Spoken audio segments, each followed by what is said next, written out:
Hi, and welcome to another episode of Soft Signal. My name is Varun, and I'm joined by Aditya. Hi, how's it going? Hi, not too bad. It's a long weekend for both of us, Yeah, so it's always welcome. that's why we're looking so happy. But yeah, I think we were just for this week. We thought there's not much cricket going on unless you count Sri Lanka versus Bangladesh, which we aren't really following. So we thought we'd talk about a topic which has been on our minds to cover for a while, which is cricket commentary. Now, there's a lot that we can cover. We've been watching the game for 25 years, primarily through TV commentary, I think. I don't think we've been too involved with radio commentary that people maybe in a previous generation would have. But yeah, would you want to start by just your overall views on cricket commentary? What do you think makes a good commentator, and how has it evolved for you as a fan watching for the past so many years? Yeah, it's an interesting subject actually because the evolution of commentators has also like followed the evolution of the game in general. For me, I think the best commentator is someone who doesn't just talk about the action that you can see. Yeah, you don't need somebody to tell you that the ball has pitched outside off stump and hit the middle of the bat and then the ball has gone to the boundary because you can see that. I think for me, the best commentators are those who actually go beyond that and give you some interesting analysis and some interesting anecdotes about their careers and also about anecdotes about the situation of the game itself, right? So those are the commentators that make it most interesting for me. Also, also the other thing I look for in commentators is how they can sort of draw you in as a listener. Uh, like you rightly said, the game has evolved, and so have the commentators. So you don't want a slow speaking, boring sort of commentator commentating on a T20 game where 15 runs are needed in the last over, because that's just a dampener. So you need Yeah. someone who can kind of keep the spirits high and keep you engaged, and that could involve it involves it evolves in so many ways by either talking about something from their past experiences or just pointing out certain subtleties in the game, pointing things out about what the batsman is most likely to do in this situation, etc., as opposed to just calling it the way they see it. Yeah, I mean, we are as fans, most of us have not played the game at any kind of serious level. So we're relying more on these experts, right, who have played at the highest level, most of them at least, to give us some new perspective. Like we can all see what's happening. There's hit a four, and he's got bowled. It was a great ball. But yeah, I particularly enjoy when commentators discuss what the bowler might be thinking, and then to see if it comes out that way. That is particularly fascinating. Like to just get into the minds of what players might be thinking at that time as well. And like Harsha Bhogle, who we will cover later, maybe in the show, but I heard an interview of him once recently where he said that the best cricketers might become commentators, but they need to forget that they're the best cricketers for a moment and focus on becoming good commentators, because they might have all the knowledge, but if they're just boring and they just talk about themselves, it's just you have so many commentators who end up doing that. Yeah, It's not We know about their careers already. It's just boring and it's self-serving, so they need to involve the fan as well, I think. absolutely. I think that's super super important. You cannot imagine listening to a commentator who just wants to talk about himself. Yeah. They need to talk about the action and also talk about it in such a way that it goes beyond what you just see. And that's critical, I think, to being a good commentator. Yeah, and just bringing with TV, there's so much like they already have the visual aid, so they can bring in so much more to the listener as well. Like talk about the crowd, talk about the stadium, talk about maybe a story which we don't know about associated with the match. And I think there's many commentators who end up doing that well, who know how to balance it out. Um, And yeah, cricket and sport in general is just about stories also, right? So Yeah, just getting tying together stories is very and yeah, the basics, and everyone might not have these skills, but having like knowing when to stop talking, knowing when to bring in some humor, it's just very important as a listener for sure. totally, totally. And cool. And then you do you ever listen to any radio commentary, or have you ever, or has it all No, been TV? no, it's always been TV commentary. I've never actually listened to radio commentary. Even back in the days, in the 90s, for example, I never actually listened to radio commentary. I think because personally, I guess it's just more engaging to actually Mhm. have like visuals accompanied with the voiceovers. So yeah, but it's a fascinating part of the sport as well, commentary, because I Yeah, think it's something that we take for granted. I don't think anybody would enjoy watching a cricket match without any sound, right? We never actually mute our televisions. um, so it's just a given that there'll always be somebody in the background explaining what's happening and yeah, adding value that way to what you're seeing. I cannot imagine actually watching a cricket match on mute. And yeah, even though I'm a huge fan of the game, I think I will get bored if I watch a cricket match, or for that matter, any other sport yeah, on mute. I think the commentators uh, add so much more to what you see. And of course, the really good commentators even take it one step ahead, which is exactly what we were discussing, right? It's not just about saying what you see; yeah. it's about narrating a story and giving more context and trying to get inside the batsman and the bowler's minds and predicting what they could do, um, and then at the same time doing it in a very entertaining manner. Yeah, I think the only time I watch something on mute is if I'm watching in secret at work. Uh, then that's when you but then that's you have text commentary these days, which we won't go into, but which is pretty useful at those times as well. Um, so I think the next thing we wanted to do was we've been watching for so many years, so just go through commentators from each country that we follow, and just commentators that stand out. Um, we can go good and bad if you want, but we'll start with the good. Yeah, let's It's always start a with good place to start. So we'll start with India. I mean, my favorite commentator from India is ironically someone who has never played Test cricket, Harsha Bhogle. I think, especially for people of our generation, he's the voice of Indian cricket.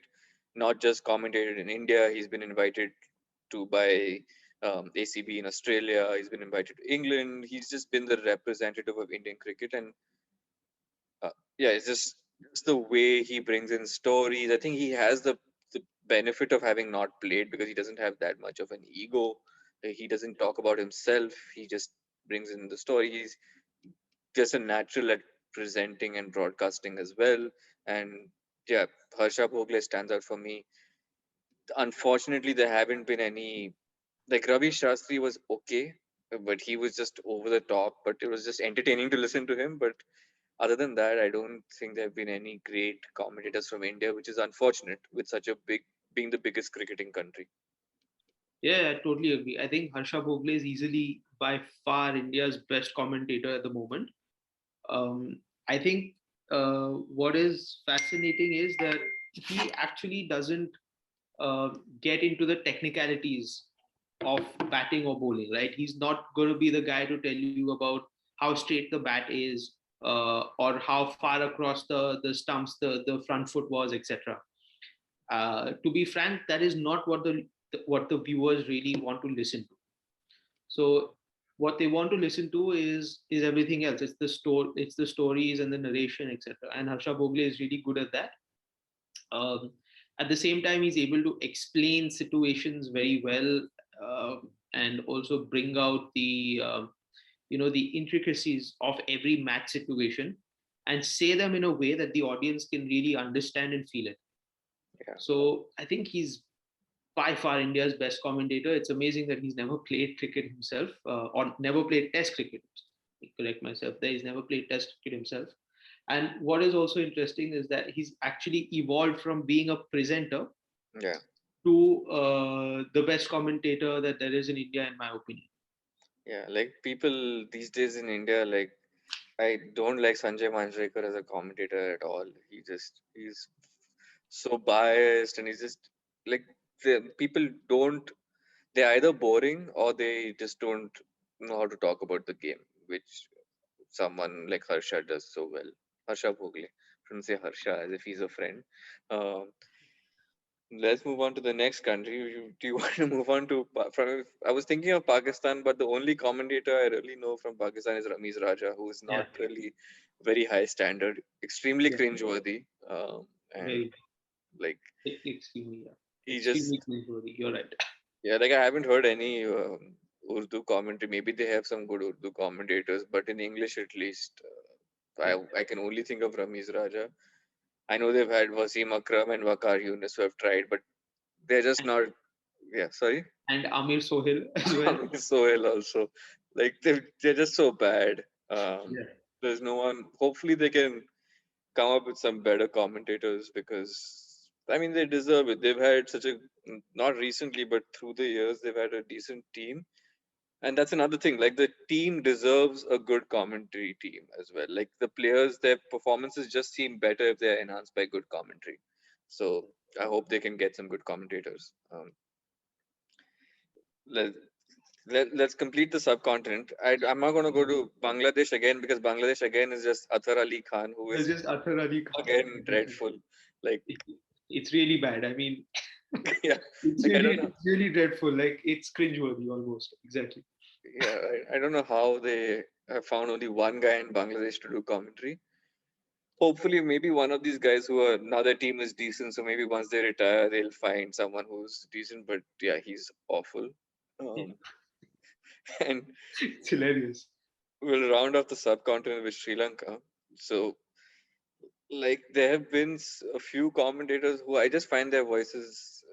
Sorry, I shouldn't say it this way, but I just find that they tend to again not be very entertaining commentators. I've heard Sangakara a few times. I know he doesn't do it full time, but I think he's pretty decent. He's very well spoken. He is able to talk about his own experiences, which really enhance the viewing. Yeah, I mean, Sangakkara is so well spoken. The guy is a lawyer, so Yeah, I think he's probably the most educated cricketer there is, or yeah, there was at least amongst the top few. So I think, yeah, he's good. He's probably not so much fun to listen to, yeah, but he's able to bring a certain level of analysis into the game, yeah, which is of course very useful and very nice to have. Another good commentator from Sri Lanka, in my opinion, is Russell Anand. yeah, So he's not very analytical or anything, but he kind of makes it a little interesting. Like yeah. he's a He little tries to sarcastic. get under people's skin. Yeah, exactly, Yeah, exactly. He's a little sarcastic that way. He kind of gets under the co-commentator's skin. But okay, fine. As a viewer, it's kind of interesting to have that dynamic as well. It makes the whole viewing experience a little more interesting. And he's quite well spoken as well. yeah. Like even on Twitter, he's always needling someone, Yeah, and people fall for it. Also, it's very entertaining to watch. Uh, exactly, exactly. he's good. Like, so I think these two definitely stand out from that country. Let's move on to. We'll leave the. I think we'll go in order of where we see the most best commentators from. So we'll leave the best for last. So let's go on to New Zealand. Does anyone stand out in New Zealand for you? I think I think for me, Simon Dool. Yeah, he is. He's become so. Yeah, I He, think he's really good. I think off late he's yeah, become really good. I think I don't remember listening to him like 5 or 6 years ago. I yeah, don't think he was really on the scene, but I think he burst onto the scene with the IPL yeah, or in the recent years, anyways. And then he's kind of continued uh, that form. I don't know yeah, if that's a term associated with commentators, but he's sort of continued that even in all his other commentary stints. Um, again, what stands out for me is that he's analytical, he has anecdotes, and he's not at all boring. Like, he really, really makes it interesting for me. He's got some really nice comments and interesting comments. So I think for me, Simon Dool from New Zealand stands out in amongst the New Zealand commentators. Yeah, and I like that he makes an effort to learn about everywhere he's going. Like a lot of these commentators, especially from so-called Sena countries, when they commentate on matches involving Asian teams, they tend to rely on a lot of stereotypes, Yeah, uh, like the Indian batsmen only know how to play T20, or Pakistan are a mercurial team, and things, these typical terms that they use. But I think Simon Dool, even in the IPL, he makes an effort to learn. Part of this is like needing validation from white people as well, but he makes an effort to learn how to pronounce the names, how to yeah, just to be involved with the things. And now that we're talking about New Zealand, a couple of people stand out. I'm going to go with Ian Smith first because yeah, can't forget his commentary in the 2019 World Cup final. yeah. So he covered that so well. I hadn't heard too much of him because I think he only does it in New Zealand. I don't watch too much of New Zealand home season unless they're playing India. But yeah, his commentary at the 2019 World Cup final is definitely something that will live on forever. And you can't forget Mr. Danny Morrison himself, who I mean, he's definitely energetic. That's one way. That's the understatement. Yeah, But like, yeah, he gets cringy as well sometimes. yeah, yeah. He's I don't think there's any part of Danny Morrison's commentary that's sort of analytical, right? yeah, I think it's just a joke every sentence. yeah, Some of the jokes are good, some of them are just like cringe ones. yeah. So Like I think people, Ian Smith is better than him for sure. yeah, like people who think that IPL is just a circus and just like uh, not serious cricket. Unfortunately, Danny Morrison enhances that stereotype because Yeah, he just the way he does his commentary is just he's just joking around most of the time and exaggerating, and the way he used to say the double R's and the double D's and double double G, double G double for G for Gautam Gautam Gambhir. Gambhir. Like it's just stupid things. Like it's something that you can just I don't know. It was pretty lame, but Yeah, he definitely brings energy. Uh, yeah, okay, let's move on to West Indies, and I think we discussed this prior to the show, but Ian Bishop just head and shoulders yeah. literally as well because of his height. But yeah, I grew up listening to Michael Holding from West Indies and Tony Cozier, who was Mhm. great. But I think Ian Bishop has just taken it to another level. Again, he he's there in almost every country. Like he does commentary for all the ICC tournaments. I've seen him in IPL. I've seen him in test series which don't involve the West Indies, and he's again like Simon Dool takes the time to learn about every player, about every situation, not biased at all. So yeah, really great commentary. Yeah, I think he's top notch. Ian Botham is top notch. Him Actually, and Bishop. sorry, I keep saying Ian Botham, but yes, I mean Ian Bishop.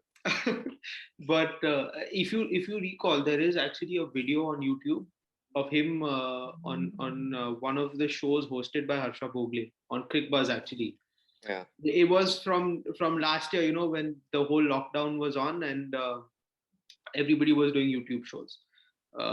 So it's actually an interesting chat that Harsha Bhogle has with Ian Botham, and they're talking about commentary more than Ian Bishop's cricketing career.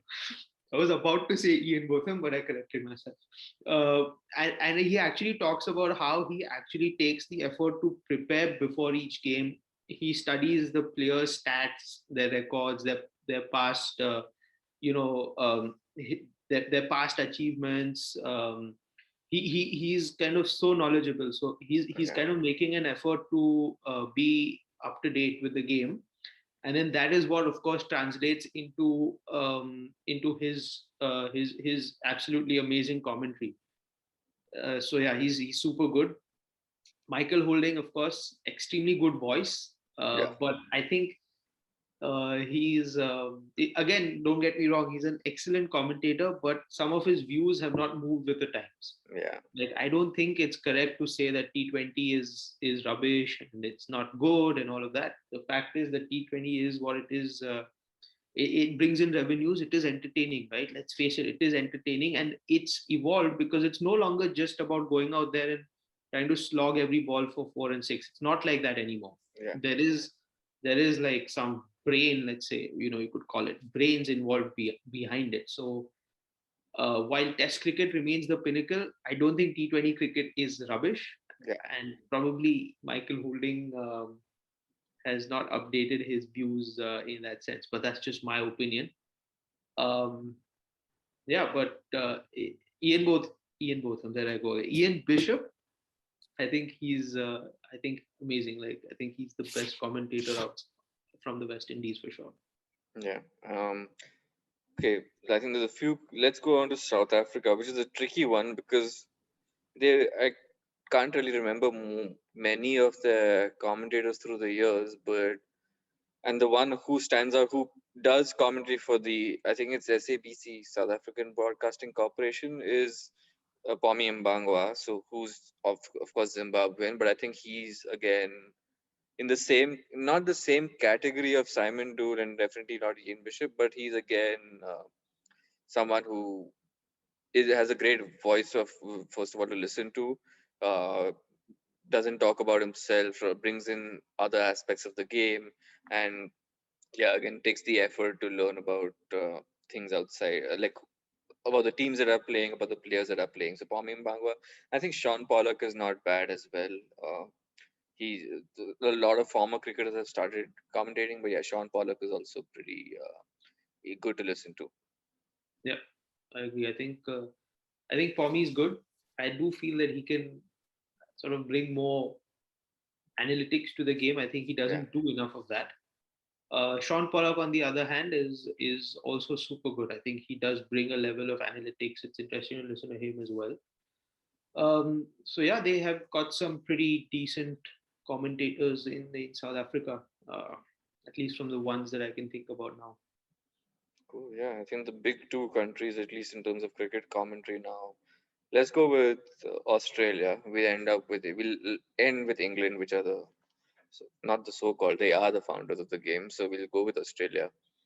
And it's hard for me to pick with the commentators right now are horrible in Australia, especially compared to the previous generation. I think all these guys like Mark Waugh, and there's this guy, I don't know his name, but he just keeps yelling. He's horrible. But that old Channel 9 team of Tony Gregg, Richie Beno, Bill Lawry, Ian Chappell, and I think for a while Ian Healy had also come in, and Michael Yeah, Slater. So yeah, I think they were just they were like the gold standard in the game in cricket commentary. And out of those, I'm not going to go with Richie Beno, even though he was great. My favorite was actually Tony Gregg. Uh, Partly because I've associated him with some great memories for Indian cricket, with the Sachin Desert Storm innings, and yeah, the way he's just his 1996 Cricket World Cup commentary as well. And he was he actually did the commentary for that 2001 India Australia series in India as well. So I remember when Harbhajan hit those winning runs in the third test, that was his commentary. India have won the test match. India have won the series. So yeah, Tony Gregg, just he was, of course, had great experience, and he brought in so much to the game as well. If you don't, I don't know if you remember that thing he used to do with the pitch report. He used to put the key in the yeah, pitch. So that was something so unique, which no one had done before. So it was just, he recognized, I think, that TV, that's a perfect example of understanding that you have the visual medium. So now how can you use it to make it fun and interesting for the viewer? yeah. I think he was an amazing commentator. I'm not sure if he actually commentated in the IPL ever. I'm not sure, but I don't think so. Yeah. yeah, but I think he would have been a very good IPL commentator simply because he got so much of life into the game. Yeah. I mean, the Desert Storm from Sachin, I think like 20% of that is probably attributed to Tony Gregg. I mean, when I say 20% of the excitement surrounding it Yeah. is probably due to Tony Gregg. You know, all those lines of what a player, what a wonderful player, and then he's Little just Master. he's the little master, and he's hammered him for six, and all of those kind of things. I think the Desert Storm was an amazing innings, but I think 20% of the excitement was because of Tony Gregg. Yeah, I feel like Uh, watching that innings now again just because of this. yeah, yeah, exactly. So he was fabulous. I think he was a really good commentator, very clear in the way he even communicated as well. And you're right. The other names that stand out for me from the Channel 9 team, Michael Slater. I thought Michael Slater was really good. He doesn't do too much commentary now, but there was like I think about 10 years or slightly more where he was sort of he was there for most of the Australia series, and I think he was quite entertaining as well in the way he spoke, and his opinions and views were quite good. Um, Richie Beno was a good commentator, but I just don't see how he would have fit into today's Yeah. game. Right? We spoke at the top of the show about cricket evolving, and so commentators also evolving. Maybe Richie Beno with his commentary style probably would not have been an ideal fit for a T20 game, for example. Yeah. Maybe not. I don't know. We don't know actually. But yeah, for me, Tony Gregg out of Australia, superb, amazing commentator. And of course, we discussed right before we started, right, that he is actually British but played for South Africa. No, he's actually South No, African and sorry, he's played. actually yeah, sorry, he's Yeah. actually South African, played for uh, England, and then eventually lived Yeah. in Australia. So I think he also had a Sri Lankan grandmother, if I'm not mistaken. I mean, he used to do a lot in Sri Lanka. Like Yeah, he was very respected and loved in Sri Lanka. He Sri used to be Lanka. there for all the series, and it was something I think they had even made him the tourism like Exactly. ambassador or something like that. And another person from Australia who uh, doesn't do too much commentary, but I've heard a bit of his analysis. Is actually Ricky Ponting is not bad.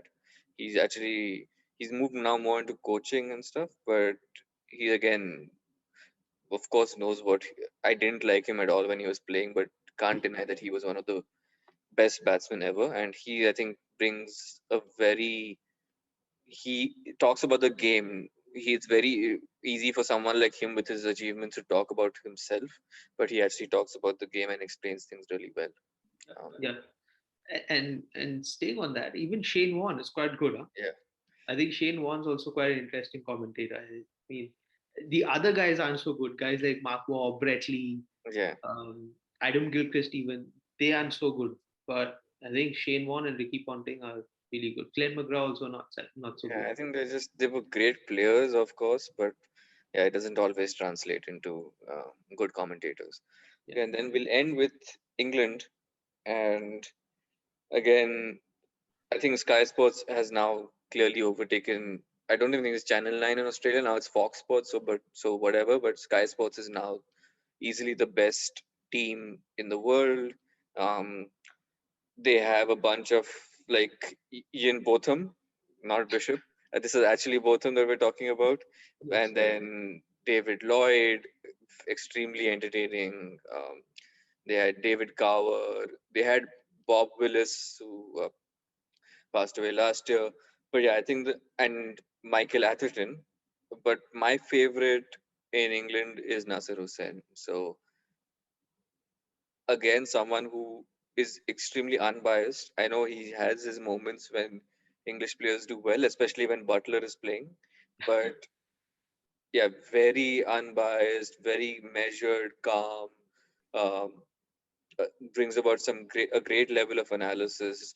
Does I mean, I just enjoy listening to him speak. Like one of his favorite lines for me, which was one of the worst matches to watch, was that 2017 Champions Trophy final, where they dropped the catch of Kohli, and the next ball he got out, and then he said, "Pakistan cricket at its best, one moment down, next moment up."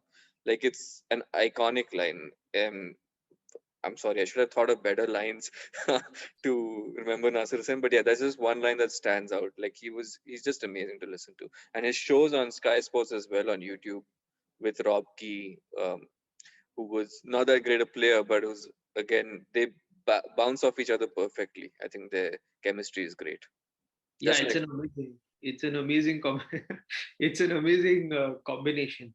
Like those shows of Sky Sports on YouTube are a must watch if you're a cricket fan, yeah, and um, if you like listening to Nasir Hussain and Rob Key, you must watch those, because yeah, I agree with you. For me, Nasir Hussain and Rob Key are the two best. I think I think Nasir Hussain is the best commentator out of England, but Rob Key is a very close second. uh, and it's great to listen to them speak, because I think Nasir Hussain brings in so much analysis. He's so clear in the way he speaks. His speech is extremely clear, quite unbiased. So, and he also narrates a lot of anecdotes from his time without actually focusing on himself. Right? yeah, It's anecdotes, but about the game situation and how he had to face similar situations in the past. yeah. And he's So, also very sorry to interrupt, but he's also very he talks about how he got out for ducks or he couldn't yeah. play this kind of. It's I like players who are able to who are self-aware and like are able to poke fun at themselves also. Yeah, exactly. It's important, because as a viewer, you actually get more engaged Yeah, to things like that as well. So I think he's really good. Rob Key is a very close second, and it's good that Rob Key is making himself memorable by doing this, because the only other thing I remember about Rob Key was his 204 at Lords against West West Indies. Indies, and Yeah, Nasir Hussain always pokes fun at him for that. Um, and yeah, Michael Atherton's not too bad. I would say that he's a little bit boring to listen to sometimes. I think he writes better than he Yeah, speaks. yeah. Yeah, His analysis is spot on. Like yeah, there's no doubt about his analysis. It's just that you can't listen to him continuously because it seems a bit boring and sort of very slow at times. But the combination of all these guys together in one commentary team is spot on. It's really good, and Ian Ward is an excellent presenter as well. yeah. Like he obviously was a former cricketer himself. He's got his own opinions and ideas about the game, but then the very fact that he's able to be such a good presenter, uh, and sort of get all of these guys to express their opinions is also pretty commendable. So as a team, they're really good. But yes, Nasir Hussain probably the best out of England. Yeah, and another one that I wanted to mention, he doesn't do commentary for England, but he is English or Welsh, I think. Um, Alan Wilkins, who's actually more of an Indian commentator, if you want to say it that way. I mean, he's also not played Test cricket. I think he's just played first class, and he's more of a presenter, but he does commentary. I just find his voice very soothing to listen to as a fan. Also, like it's not some crazy level of insight or analysis that he does, but I enjoy listening to him speak. It's probably just maybe just a personal opinion, but I wanted to just mention him as well. Reminds me also of Mark Nicholas, Yeah, who's Mark quite good Nicholas. as well. Yeah, I think he's not played Test cricket either. yeah, He's played he played first class first class. cricket, Yeah, but he's a pretty good commentator. He also is a good presenter. yeah, a little bit sometimes over the top, but I think they all do that sometimes. Yeah. Okay, so I think we've covered all the countries. We even covered Zimbabwe. I don't think there's anyone from Ireland or Afghanistan yet. So we've covered most of the country. Oh yeah, sorry. Since we are on English commentators, I want to mention Isa Guha also. Yeah. We Yeah. because Yeah. she does do commentary in Australia mostly, and she's actually really good to listen to. Like especially, I think among the current at Fox Sports or whichever team covers Australian cricket now, she actually stands out. She's better than all other guys who do that commentary. Yeah. Yeah. Yeah. They're pretty bad. So she's quite a good commentator as well. So let's move on to now we've talked about so many of them. So tell me your top three, and you can go to bottom three also if you want. But bottom one, just give me. There's a lot to choose from in the bottom actually. So, who are your top three commentators and why? And we've covered the why, but maybe just some memories you want Yeah. think of associated with them.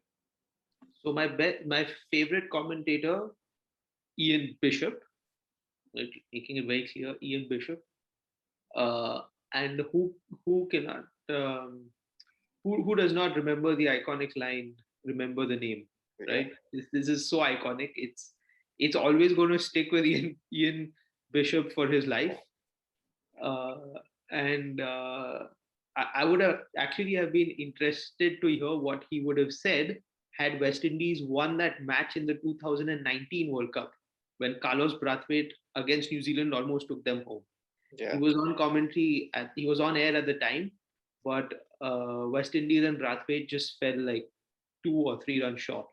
yeah. So Ian Bishop is my favorite commentator. I think Nasir Hussain is my second favorite, and I think number three is difficult because it would be a toss up between Simon Dool and Harsha Bhogle. Mm, Um, and I would like to make special mention even for Ian Smith because I just like listening to him. yeah. But he probably doesn't come in the top three. I think the third position we toss up between Simon Dool and Harsha Bhogle. And if you ask me who's at the bottom, I think I would say Athar Ali Khan. Yeah, Sorry to all the Bangladesh commentators and I'm Bangladesh sure they fans feel out the there, same way. but I think Athar Ali Khan is yeah, he's probably the best in Bangladesh, but I don't think he's that good otherwise. Yeah, I mean, it's not hard to be the best when you're the only one. So Yeah. that's fine. I think my top three is very similar to yours. My favorite is actually I'm going to put Nasser Hussain above Ian Bishop, just because I hear him more uh, often. I enjoy his YouTube shows. I think that just puts him a little bit ahead Mhm. for me. But second is Ian Bishop. So top two is just a bit interchanged, and in third place is Tony Gregg for me. So like again, the memories that are associated with him. The He was like one of the first English, like first commentators I came across when I started watching the game as well. So I think yeah, Tony Gregg is in the top three for me. It comes in third for me. And my least favorite commentator, it's a tough competition, but I would have to say Lakshman Sivaramakrishnan, Okay. because I Yeah. think he's just awful in, like, he brings nothing. His voice is extremely boring. He's so biased, especially in the IPL, to Chennai. Oh goodness, yes, you're right. Like, and it's just he uses the most cliche terms ever. He Yeah, it was, I've never had a good experience listening to him. Like that, Yeah. I know you spoke about mute earlier. That is one time I would have actually put the TV on mute when Yeah. he's on. It's just awful. Yeah, you're right. Actually, if Athar Ali Khan had to have really close competition for that last spot, for me, it would have been LS as well. One thing is that well, the main reason that I don't like listening to LS is because he actually repeats exactly what is happening. Yeah, Like if the bowler is running up, he's going to say that XYZ is running up. If he bowls and throws the ball towards the batsman, he's going to say that. And then if the batsman gets onto the front foot, he's going to say that as well. And if he hits it for a four, he's going to say that as well. Now, I yeah, do not need somebody to tell me what I'm already watching. And that's it. That's actually what he does each and every ball for his entire stint. So it's exactly the kind of stuff that I don't look for in a commentator. And yeah, I think he's also a very close last spot for me. The only thing that probably saves him is that he just speaks better than Athar Ali Khan. yeah. I think I think that's all. if LS, as they call him, LS, Athar Ali Khan and Ramiz Raja came together. That's why the British must have been like, let's just get out of the Indian subcontinent Yeah. because we don't want to. The three of them together are enough to scare anyone away. You Um, know, it's probably a good thing the Asia Cup was cancelled or Yeah, postponed, whatever it is, because these guys would have been there as commentators for sure, and there would have been a time when all three of them would have been on air at the same time, because nowadays they have three commentators in the com box sometimes yeah, instead of just two. So yeah, maybe it's a good thing that the Asia Cup got postponed or cancelled. exactly. Okay, so I think on that note, maybe we can end this week's show. Uh, it was a lot of fun to talk about this. It's something we wanted to do for a long time, so I'm glad we did it. Yeah, absolutely. It was fun. Yeah. And it focuses on a topic that a lot of people take for granted. Yeah, Nobody really gives uh, too much attention, let's say, to the commentators, especially if they're good. If they're bad, they get a lot more attention. It's like the wicket keeper. yeah, They're bad, they get more attention. But if they are good, then not so much. So I'm happy that we spoke about this subject and spent some time thinking about these commentators. yeah. And let us know when you're watching also who your favorite commentators are and who you absolutely dislike. Yeah, No, no right or wrong answers, unless of course your favorite commentator isn't Nasser Hussain or Ian Bishop. That then that's the wrong answer. I'm yeah. just kidding, but yeah, just let us know what stands out. Or if your favorite commentator is LS or Athar Ali Khan, that Yeah, is also a wrong then answer. then we know you're trolling. But Yeah, okay, cool. So thanks for watching, and again, as always, stay safe, stay safe, and stay at home as much as possible. yeah. Stay safe and stay at home. All right, see you next week.